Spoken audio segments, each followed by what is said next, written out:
it says x raised to the power x multiplied by h raised to the power x equals 36. We're required to solve for x in this question, okay?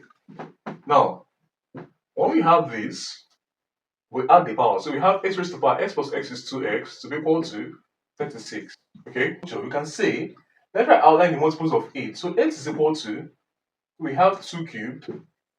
36 on the other hand is equal to 2 squared multiplied by 3 squared.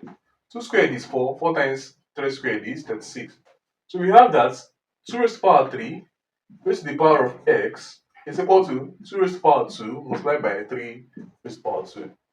Now 2 raised to the power 3 raised to the power x is as 2 raised to the power 3x to be equal to 2 squared multiplied by 3 squared.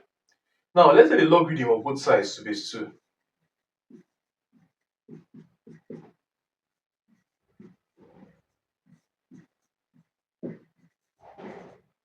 Okay.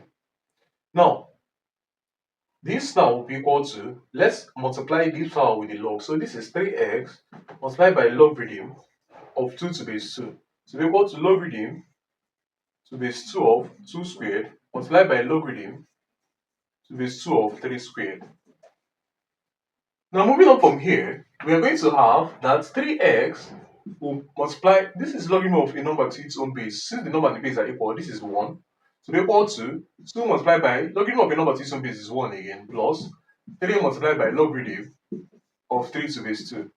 Now x finally will become equal to 2 over 3 plus 3 over 3 is 1 times logarithm of 3 to base 2. Okay, so this becomes the final answer to this question. Thanks for watching. What's going on, guys? It's Fortune here editing this video. As you can see, about 99% of you guys are not subscribed to the channel, so please subscribe, like, comment and share my videos, as this helps to push my videos out to more viewers out there. The more you subscribe, the more viewers can see my videos, the more we grow in this community. Thanks for watching, and I'll see you guys in my next video.